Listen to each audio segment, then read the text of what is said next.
우리 함께 말씀 보도록 하겠습니다. 함께 보실 말씀 우리 요한복음 말씀입니다. 요한복음 8장 우리 1절에서 11절까지를 우리가 함께 보도록 하겠습니다. 요한복음 8장 1절에서 11절 말씀 우리 함께 한 목소리로 합독하도록 하겠습니다. 함께 읽습니다. 시작. 예수는 감람산으로 가시니라. 아침에 다시 성전으로 들어오시니 백성이 다 나아오는지라 앉으사 그들을 가르치시더니 서기관들과 바리새인들이 음행 중에 잡힌 여자를 끌고 와서 가운데 세우고 예수께 말하되 선생이여 이 여자가 간음하다가 현장에서 잡혔나이다. 모세는 율법에 이러한 여자를 돌로 치라 명하였거니와 선생은 어떻게 말하겠나이까.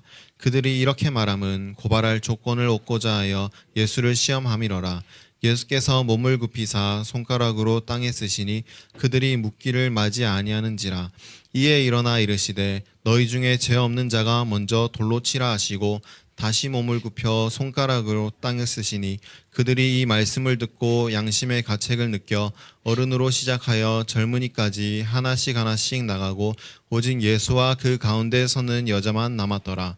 예수께서 일어나사 여자 외에 아무도 없는 것을 보시고 이르시되 여자여 너를 고발하던 그들이 어디 있느냐. 너를 정죄한 자가 어디 있느냐. 대답하되 주여 없나이다. 예수께서 이르시되 나도 너를 정죄하지 아니하노니 가서 다시는 죄를 범하지 말라 하시니라. 아멘. 예, 우리가 이제 요한복음 8장 말씀을 살펴보게 됩니다. 우리 요한복음 8장이 오늘 보게 될 대목은 우리 성경에 그렇게 표시되어 있는 게 있는지 모르겠지만 7장 53절부터 8장 11절까지를 이렇게 가로 표시처럼 해놓은 경우가 있죠. 그래서 이게 어떤 부분에서는 생략됐다 뭐 그렇게도 볼 수 있지만 사실 있는 게 더 자연스럽고 있는 게 맞습니다. 그리고 지금 성경에 기록되어 있는데 이게 사실 이 안에 이걸 어떻게 보면 좀 주목해서 좀 전체 맥락에서 따로 한 대목을 보여주는 장면 이런 식으로 좀 이해하시면 될 것 같아요. 어찌됐든 7장 53절에서 8장 12절이 묶여있다 라는 거죠. 그래서 7장 53절에 다 각각 집으로 돌아가고가 위에랑도 연결되지만 사실 문맥 그 적혀있는 상 이제 8장 1, 2절과도 연결됩니다. 그래서 이 8장 1절에서 11절에 있는 내용, 이 내용이 전체에서 주는 핵심적인 내용은 분명한 건 율법과 은혜에 대한 그 관계를 우리에게 지금 보여주거든요. 근데 그것을 보여주는 것을 이제 보여주기 이전에 1, 2절과 이 53절을 통해서 하나의 먼저 배경을 보이면서 이 장면으로 넘어가요. 그래서 이 장면을 크게 한번 보면은 두 가지가 딱 대조되죠. 예수님께서 신실하게 선지자적 사역을 계속 감당하신 것. 근데 예수님께서는 이 세상에서 나그네로서 살아가신 것을 또 본을 보이셨죠. 왜냐하면 여기 1절 말씀 보시면 예수는 감람산으로 가셨다라고 한 이 대목, 그리고 그 외에는 다 각각 집으로 돌아갔어요. 그 죄인으로 살아가는 모든 인물들은 이 세상에서 집이 있었지만 예수 그리스도, 이 세상의 창조주이시고 이 세상의 왕이신, 사실 참된 왕이신 예수님은 이 세상에서 집도 없이 사셨다. 이런 것들을 이 지금 방금 설명드린 53절과 1절 안에서 묵상을 한 믿음의 선배들이 꽤 많습니다. 분명히 이런 장면을 보이는 게 맞고요. 그래서 그렇게 사셨지만 예수님의 초점은 계속해서 부지런히 선지자적 가르치는 사역을 하셨다. 그래서 2절 말씀에 아침에 다시 성전으로 들어오시니 이게 장면이 이어지고 있어요. 예수님을 핍박하고 예수님을 조롱하고 예수님의 말씀들을 듣지 않았던 그 사람들에게도 끊임없이 신실하게 예수님은 계속해서 하나님의 뜻을 가르치신 거죠. 그래서 가르치시는 그 장면, 그리고 백성들이 계속해서 그걸 들으러 나오는 장면. 그래서 그 가르치심에 대한 모습이 그냥 기록되어 있는데 이건 여기로 끝입니다. 그냥 평화로운 가르침, 이런 모습이에요. 예수님의 사역 진행됨, 그런 게 있는데 지금 한켠에 이제 3절부터 11절에 나오는 대목이 교활한 어떤 그 교활한 그런 계획을 가지고 예수님을 공격하려는 이 공격이 이제 배경되어 있는 게 3절에서 11절의 내용이죠.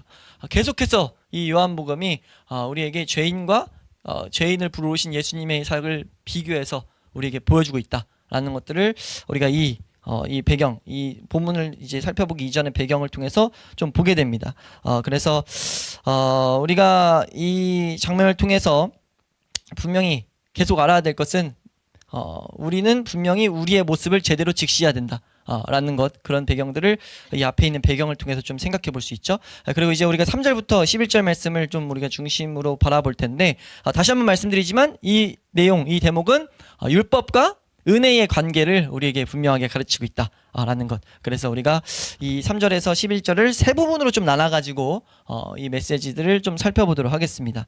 첫 번째로 우리가 이 본문에서 볼 첫 번째 내용은 3절에서 6절이에요. 우리 한번 읽어보도록 하겠습니다. 3절에서 6절 말씀 함께 읽습니다. 시작. 서기관들과 바리새인들이 음행 중에 잡힌 여자를 끌고 와서 가운데 세우고 예수께 말하되 선생이여 이 여자가 간음하다가 현장에서 잡혔나이다. 모세는 율법에 이러한 여자를 돌로 치라 명하였거니와 선생은 어떻게 말하겠나이까. 그들이 이렇게 말함은 고발할 조건을 얻고자 하여 예수를 시험함이로라. 예수께서 몸을 굽히사 손가락으로 땅에 쓰시니. 네, 지금 이제 예수님은 가르침의 사역을 계속하고 계셨는데 그곳에 와서 어떻게 보면은 우리말로 깽판 친 거죠. 와가지고 가늠한 여인을 데리고 잡아가 와가지고 선생님 지금 가늠하다 잡힌 여인이 있는데 어떻게 할지 지혜 좀 전해주세요. 뭐 이렇게 말하고 있거든요. 근데 이게 선생이라고 높여 말하지만 사실 절대 높이는 게 아니죠. 이 본문이 그대로 고발하고 있잖아요. 지금 예수님을 고발하기 위해서 지금 시험하고 있는 거예요. 그러니까 선생 일부러 높이면서 자기들이 지혜를 배우러 온 것처럼 보이지만 사실 전혀 그게 아니라 지금 예수님을 공격하기 위해 온 이 교활한 모습이 이들의 지금 모습이다. 왜냐하면 이들이 누군지를 딱 콕 집어 말하잖아요. 서기관과 바리새인인데 서기관은 율법 학자라 보시면 돼요. 그러니까 이 의식들 이런 걸 연구하는 자들입니다. 그리고 바리새인들은요 그 의식들을 행하는 자예요. 그러니까 누구보다 율법적인 것들을 잘 알고 삶으로 가지고 있던 자들입니다. 그래서 그 율법을 가지고 묻는 것 자체가 사실 이거는 완전히 뭐라 해야 될까요? 가면을 쓴 되게 정말 마귀와 같은 모습이다라고 우리는 볼 수 있죠. 근데 완전히 야기적인 모습이 있었다라는 것. 근데 이제 와가지고 뭐 보이는 모습 자체가 요한복음이 우리에게 보이는 이 성경을 읽는 우리에게 계속 보이는 게 얼마나 이들이 악한지. 하나님의 율법을 가지고 율법은 원래 어떤 의도냐면 율법은 우리를 거룩함으로 계속 인도하는 기능을 가진 하나님의 선물입니다. 율법은 하나님의 백성으로 살게 하는 선물이죠. 근데 그걸 가지고 지금 자기들의 어떤 목적을 이루고자 그런 목적을 이루고자 그 율법을 사용하는 모습을 지금 고발하고 있는 거예요. 계속 지금 우리에게 보게 하는 거죠. 이게 지금 우리의 모습과도 같다는 거죠. 하나님의 말씀을 우리가 하나님 말씀이 어떻게 우리 삶 가운데 어떤 목적으로 붙잡혀야 되는지를 우리 항상 살펴야 될 줄로 믿습니다.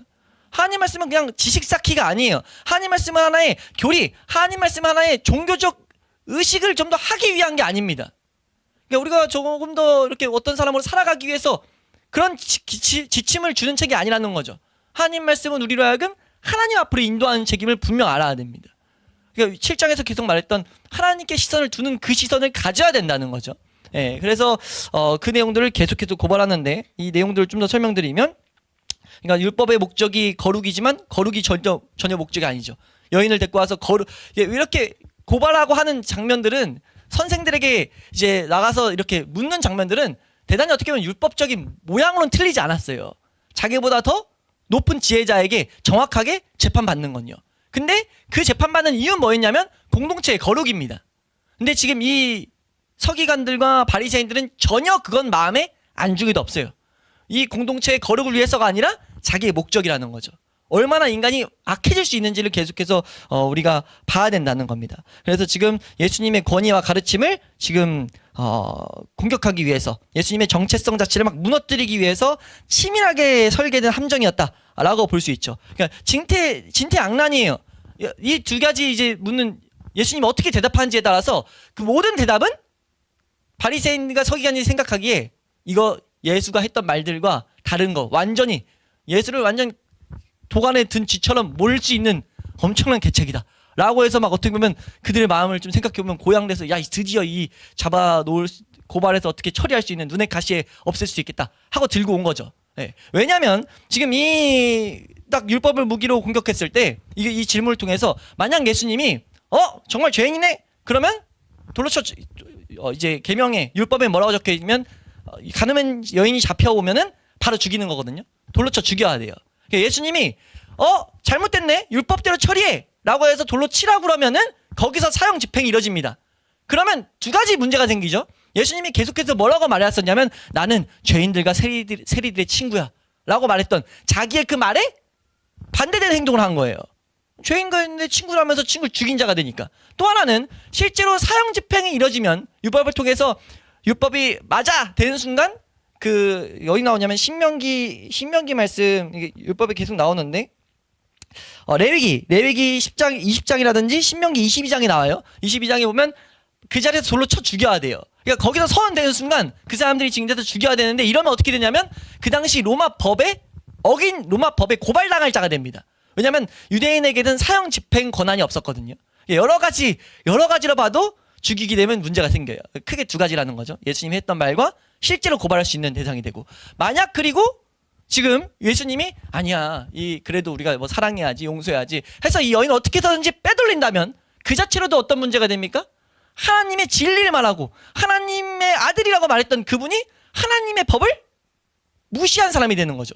그러니까 어디로 봐도 진짜 장난이에요. 뭔 대답을 해도 이제 예수 공격할 수 있다, 흠집 낼 수 있다 라는 게 이들의 계획이었다는 거죠. 그러기 위해서 하나님의 율법을 가지고 공격한 겁니다. 예, 그 대목이 이제 3절에서 이제 6절 사이에 보이는 내용인데, 사실 이거는 우리가 이 요한복음을 읽는 독자들, 우리들에게 이 요한복음이라는 성경을 읽는 우리들에게 분명한 율법의 기능을 뚜렷이 보이는 겁니다. 율법의 기능이 무엇이냐라고 했을 때 우리 로마서 말씀 보시면 로마서 3장 19절에서 20절 말씀, 로마서 3장 19절에서 20절 말씀이죠. 함께 읽습니다. 시작. 우리가 알거니와 무릇 율법이 말하는 바는 율법 아래에 있는 자들에게 말하는 것이니 이는 모든 입을 막고 온 세상으로 하나님의 심판 아래에 있게 하려 함이라. 그러므로 율법의 행위로 그의 앞에 의롭다 하심을 얻을 육체가 없나니 율법으로는 죄를 깨달음이니라. 네, 율법의 기능은요, 탁 뽑으면 율법의 기능은 죄를 깨닫게 하고 사람의 입을 막는 겁니다. 입을 막는 건 어떤 표현이냐면 나 어떡하지? 이런 상황. 율법을 제대로 우리가 직시하는 순간, 하나님의 법으로서 갖는 순간 우리는 어떻게 보면 결론적으로 복음만을 향해 나아가게 되죠.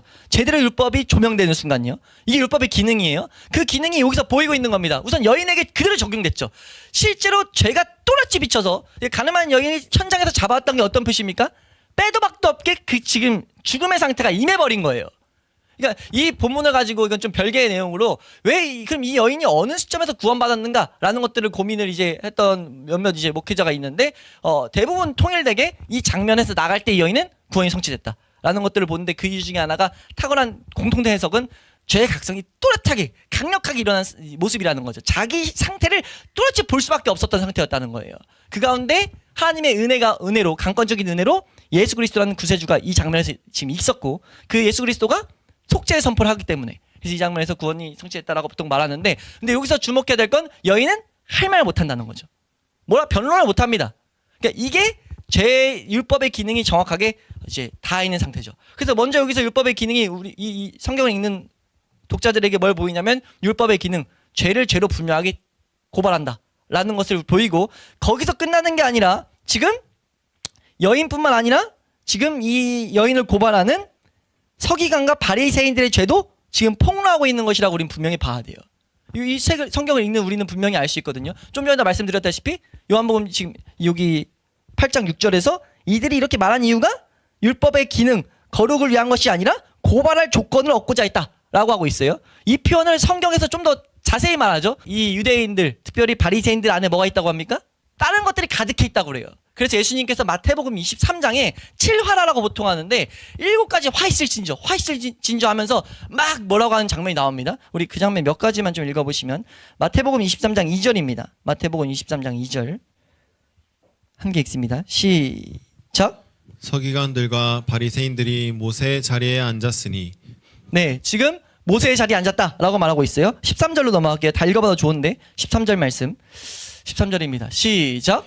화 있을진저 외식하는 서기관들과 바리새인들이여, 너희는 천국문을 사람들 앞에서 닫고 너희도 들어가지 않고 들어가려 하는 자도 들어가지 못하게 하는도다. 바리새인들이 지금 율법을 가지고, 하나님의 법을 가지고, 하나님의 말씀, 천국문으로 가게 하는, 하나님께로 인도하는 그것을 가지고 완전히 지들 멋대로 사용하고 있다는 것들을 계속 이제 예수님 책망하시는 거거든요. 우리 23절 말씀도 보겠습니다. 23절입니다. 15절 먼저 볼게요. 15절 시작. 화 있을진저 외식하는 서기관들과 바리새인들이여 너희는 교인 한 사람을 얻기 위하여 바다와 육지를 두루 다니다가 생기면 너희보다 배나 더 지옥 자식이 되게 하는도다. 네, 계속 봐도 좋은데 우리 27절, 28절만 보겠습니다. 마지막으로 27, 28절. 27, 28입니다. 시작.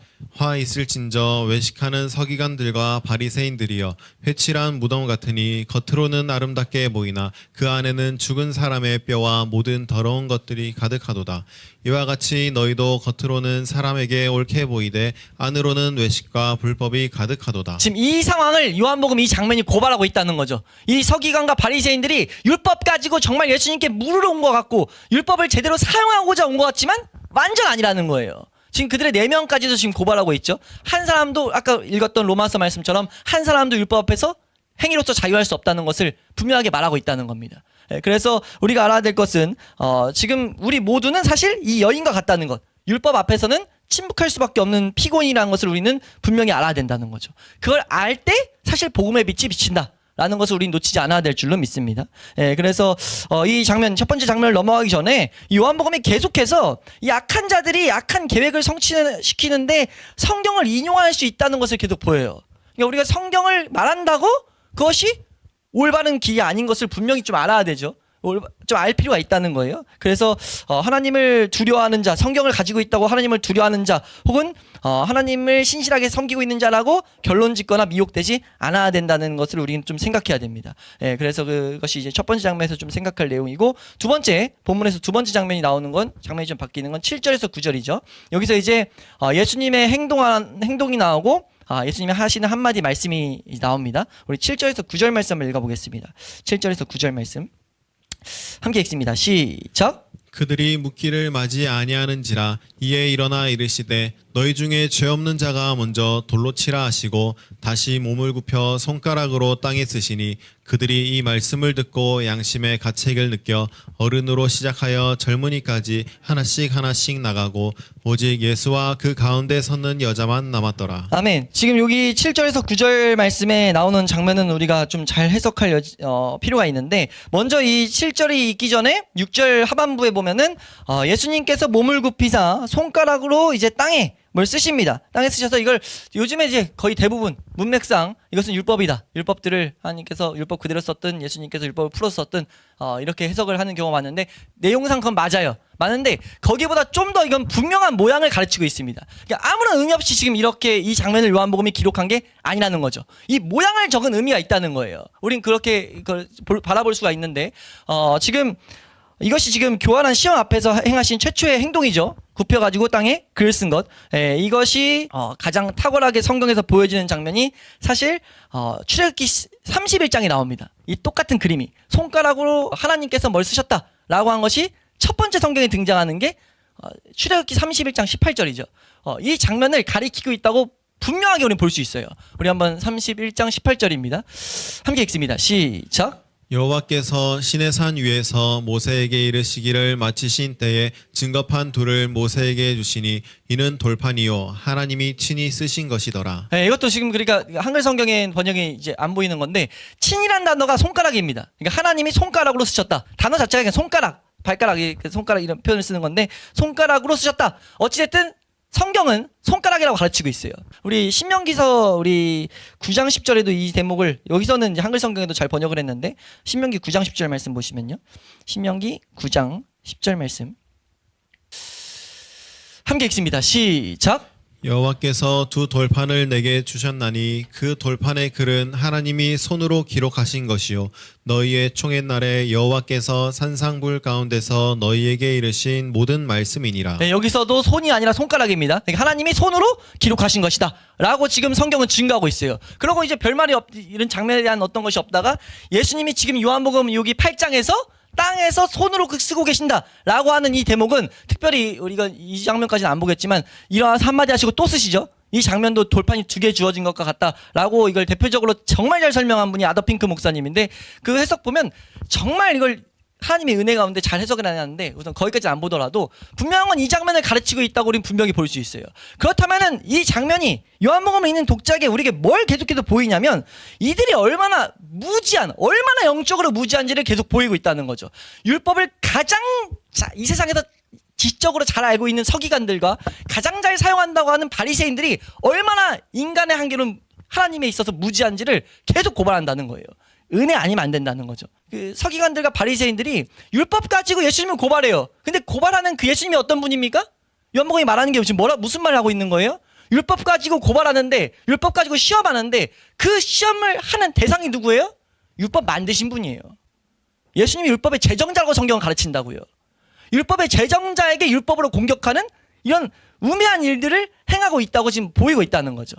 그걸 통해서 예수님은 또 이제 율법과 은혜의 관계를, 이 요한복음은 하나님께서 이 관계를 우리에게 보이시는 거지만 어찌됐든 이 장면 가운데서는 그런 무지함이 보여지고 있다. 예, 그래서 예수님께서 이렇게 쓰는 장면을 보이고 있는 것을 통해서 이런 좀 이 바리새인과 서기관들의 무지가 우리 가운데 보이고, 근데 이 장면만 계속 우리가 설명을 해가면 땅에 쓰니까 이들은 말을 안 하고 땅에 글을 갑자기 쓰니까 이 고발했던 사람들이 어떻게 보면은 이게 어깨가 올라가서 먹혔다, 이제 할 말 없나 보다, 말을 안 하니까 알려주세요, 알려주세요 했는데 말을 안 하니까, 그래서 지금 7절 말씀에 어떻게 되냐면은 다시 묻기를 맞이 아니하는지라 라고 말해요. 이거는 계속 재촉했다는 거예요. 계속 말했다는 거죠.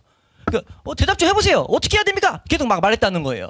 그러니까 뭔가 이제 어깨에 힘이 올라가가지고 이게 진짜 먹혔다 이런 생각을 했다는 거죠. 그래서 이제 예수님께서 일어나서 뭐라고 말씀하시냐면 너희 중에 죄 없는 자가 먼저 돌로 치라 라는 한마디 말씀을 하세요. 그러고 나서 더 말 안 하고 예수님께서 다시 굽혀가지고 다시 한번 어떻게 보면 율법의 내용들을 쓰신다 볼 수 있죠. 이 대목이 어떻게 보면 이 장면의 이제 클라이막스기도 하지만 이 장면의 끝이에요. 그러고 나서 어떤 일이 발생됩니까? 복된 교훈은 분명히 정확한 율법을 봤을 때, 율법을 하나씩 사람 앞에 적용시켰을 때, 율법을 풀어보면은 오래 산 사람일수록 지켜야 될 명예가 많을수록 먼저 도망가죠. 그래서 여기서 기록하는 게 9절 말씀에 이 말씀을 듣고 양심의 가책을, 하나님의 말씀이기 때문에 어떻게 보면 성령의 조명이 어느 정도 일어났다고 볼 수 있습니다. 성령님이 그것을, 말씀이 어떤 의미인지 깨닫게 하셨다는 거죠. 율법이 제대로 보이게 했다는 거예요. 그래서 양심의 가책을 느껴서 어른으로 시작해서, 이 표현도 의미가 있죠. 그러니까 오래 산 사람일수록 죄가 더 많기 때문에, 율법에 걸리는 게 많기 때문에 어른으로 시작해서 젊은이까지 하나씩 다 나아가게 되고 결국은 예수님과 그 여자만 남게 됩니다. 그러니까 결국 이 장면이 우리에게 보이는 것은 예수님께서 어떻게 이제 헤쳐나가신지를 보이는 모습인데, 이것이 그러니까 아까 설명드렸지만 헤쳐나갈 수 없는 그 상황을 하나님적인 신적 지혜로서 지금 이 장면을 지나가시는 이런 장면을 우리에게 보이고 있다는 거예요. 그래서 율법의 주인으로서 지금 예수님을 나타내고 있다라는 것을 우리는 좀 이 장면을 통해서 보게 됩니다. 그래서 지금 이 장면에서 이 다음 장면이 이어지는데, 넘어가기 전에 여기서도 주목할 점이, 지금 이 양심의 가책을 느낀 자들이 지금 회개로 이어지지 않았다는 점을 우리는 좀 더 주목해야 되죠. 예수님 앞에 나아가지 않는 양심의 가책은 얼마나 위험성이 있는지를 우리에게 보여주고 있다라고 우리가 좀 볼 수 있는 내용인데, 양심의 가책이 있을 때 우리는 어디로 가야 되냐면 예수님 앞에 가야 된다라는 것들을 성경은 계속해서 보이고 있다는 거죠.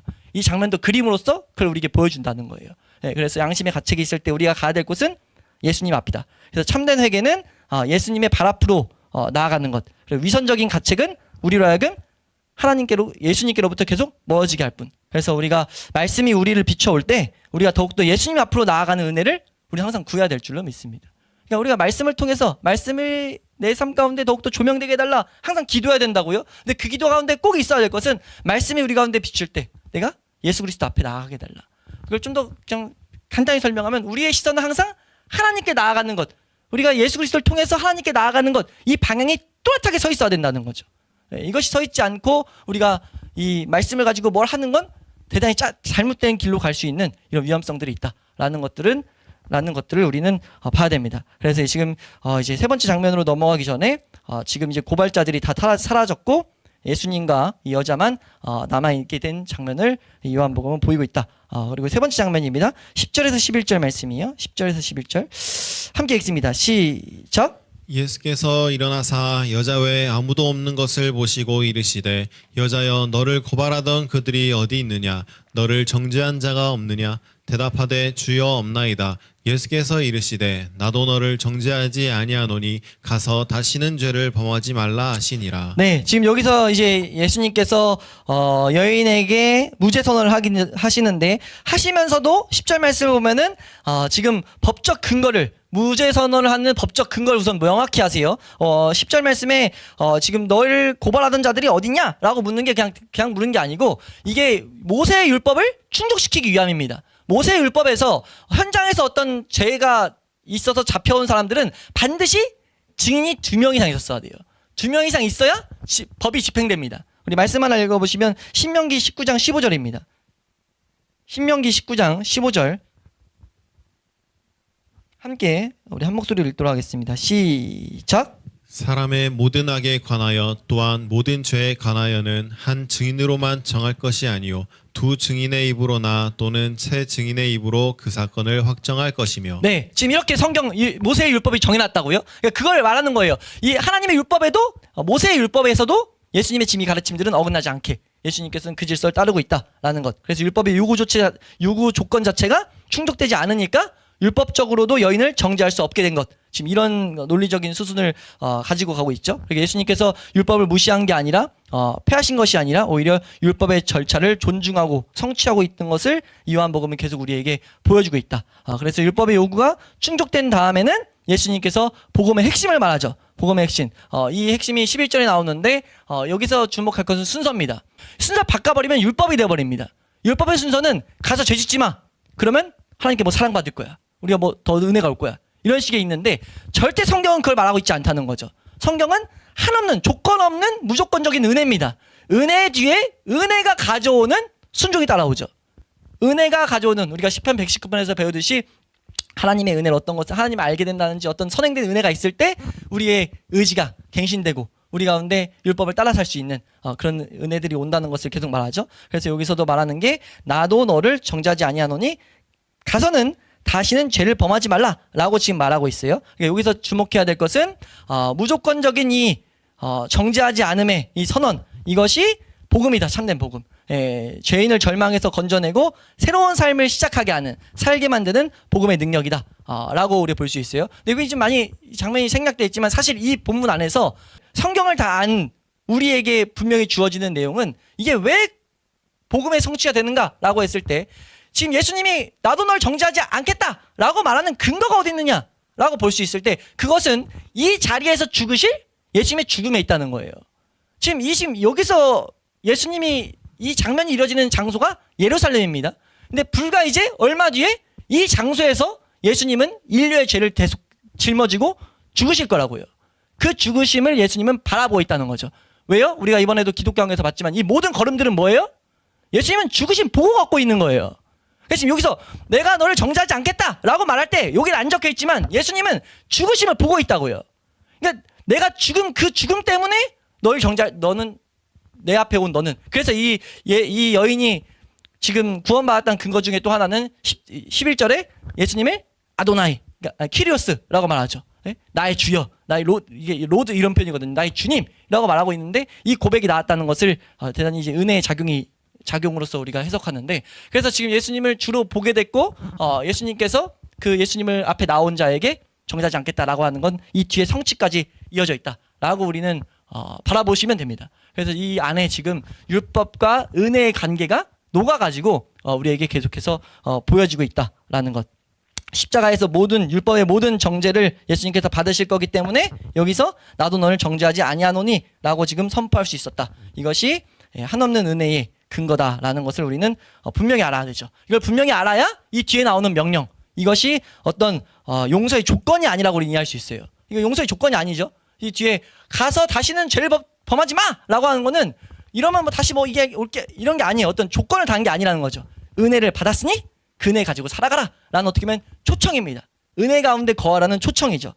그래서 이미 용서를 받은 자에게 주어지는 사랑 가운데 주어지는 명령이자 은혜가 낳는 필연적인 결과다. 그래서 참된 은혜는 죄를 절대 가볍게 만드는 것이 아니라 우리로 하여금 더욱더 죄의 속박에서 해방시켜가지고 다시는 죄를 짓지 않고 더욱더 거룩을 추구하게 하는 그것이 은혜의 본질이다 라는 것들을 이 요한복음은 우리에게 계속해서 보이고 있다는 거죠. 그래서 이것이 전체 요한복음 전체로 봤을 때 이 장면은 대단히 중요한 게 예수님께서 요한복음 1장 17절에 우리 한번 요한복음 1장 17절 볼까요? 이 장면에 대한 하나의 완성적인 이제 모습인데 요한복음 1장 17절입니다. 함께 읽습니다. 시작. 율법은 모세로 말미암아 주어진 것이요 은혜와 진리는 예수 그리스도로 말미암아 온 것이라. 예, 지금 이 말씀을 지금 여기서 성취시키고 있는 장면이 요한복음 8장이다. 율법은 모세로 말미암아 주어진 것이요 은혜와 진리는 예수 그리스도로 말미암아 온 것이다. 율법은 뭐 하는 거예요? 율법은 우리를 죽이는 겁니다. 우리를 계속 죽음의 자리로 나아가게 하죠. 왜요? 우린 죽었다는 것을 봐야 되니까 사실. 율법이 우리를 죽이는 게 아니고 우린 죽어 있는데 죽어 있는 걸 보게 하는 거죠. 그리고 그걸 정확히 본 자들이 예수 그리스도 앞에 나아가게 되고 참된 복음이신 예수 그리스도를 보는 자들이 은혜와 진리를 누리는 삶을 살게 되는 거죠.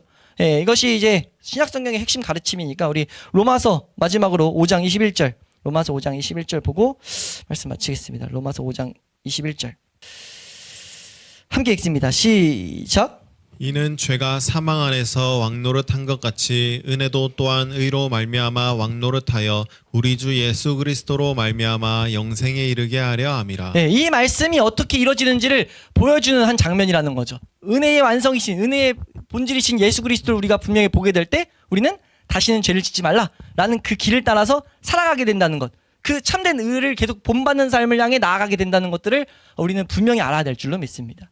그래서 요한복음 8장을 세 부분으로 딱 정리하면 율법 아래에 드러난 인간의 실상을 우린 봐야 되고, 그리고 율법을 완성하시는 예수님의 지혜를 볼 수 있고, 그리고 세 번째로 은혜와 진리로 드러난 구원의 길에 대해서 좀 볼 수 있다라는 큰 이 내용들이 이 장면 안에서 우리에게 보여지고 있다. 그래서 요한복음 이 8장 1절에서 11절은 율법과 은혜의 관계, 이것을 우리에게 선명하게 보여주고 있다.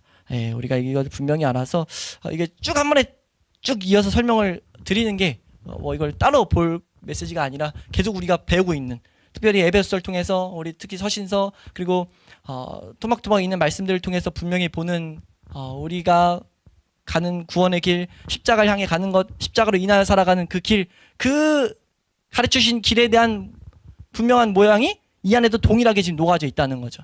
그래서 우리가 이것을 분명히 알고 이것을 붙들고 걸어가는 것이 우리가 예수 그리스도 안에 있는 생명을 풍성히 누리는 길이다라는 것을 우리가 분명히 알아서 이걸 이제 우리에게 적용했을 때는 우리가 말씀을 지식으로만 사용하지 않고 자신을 비추는 거울로 우리가 삼아야 된다. 거울로 삼지 않는 그런 위선을 경계하고 우리가 이 여인처럼 우리 예수 그리스도 앞으로 나아가는 그런 은혜만 바라보게 하는 그런 모습이 우리 가운데 있어야 된다라는 것들을 우리가 잘 새겨놓기를 주의 이름으로 축원합니다.